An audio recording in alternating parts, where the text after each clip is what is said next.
What's up YouTube, Pete here with the Grand National. Just some updates. It is officially on E85 as of this past weekend. So what I did this weekend, I installed the 60-pound injectors that I got from Turbo Tweak with the chip tuned for E85. So it's right up to about 24 pounds of boost. So right now I got it set to about 23 pounds when I'm in high gear or final drive. I did put the RJC boost controller, and I kind of got that max all the way out, and seems to be holding boost really well. Another thing I did do is I installed this dual fan setup, and what a difference.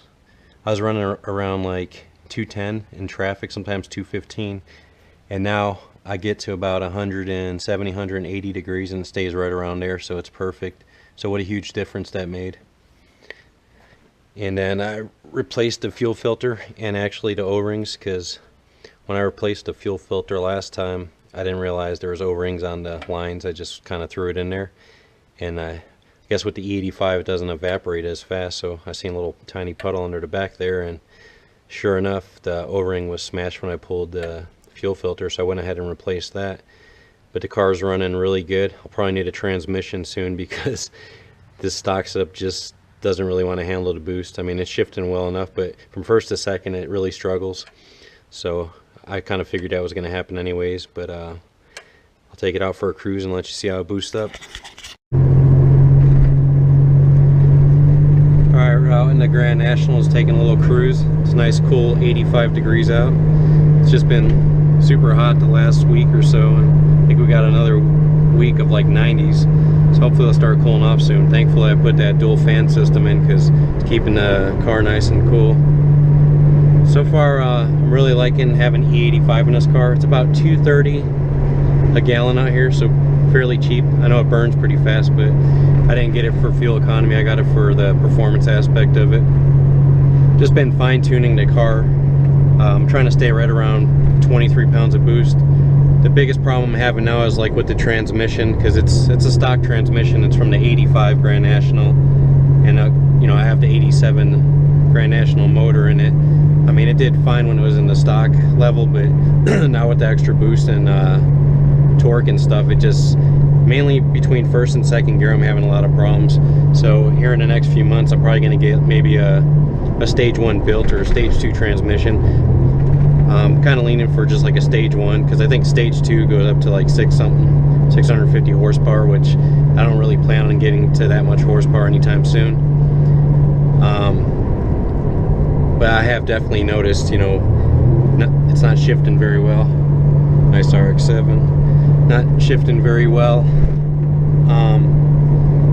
And that's when I floor it all the way to the ground. If I give it about half to 3/4 throttle, it doesn't really have a problem. It'll, you know, smoothly ride the boost up to, you know, about 22-23 pounds and zero issues shifting.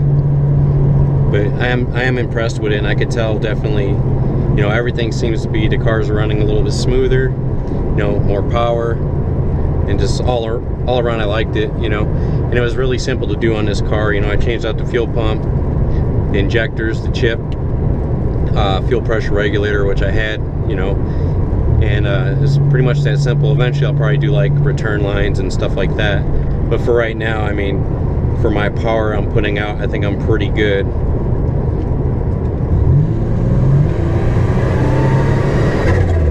So that was about 21 pounds. It gets up there pretty smooth, pretty fast.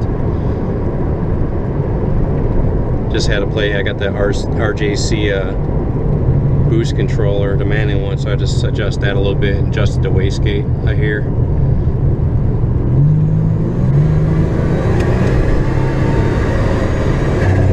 So that's 20 pounds, and it's holding pretty steady there.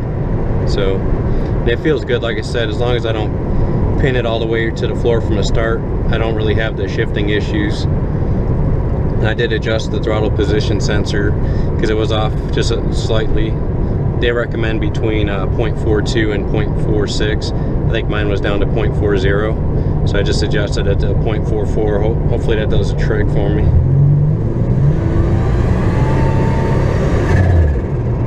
So she definitely scoots pretty good, and you know, I build it a little bit more, but I think transmission's a must from this point on, because that's definitely going to be the weak link now. But I'm not getting any knock or anything like that, so that's a good thing. So I'll floor it here a little bit.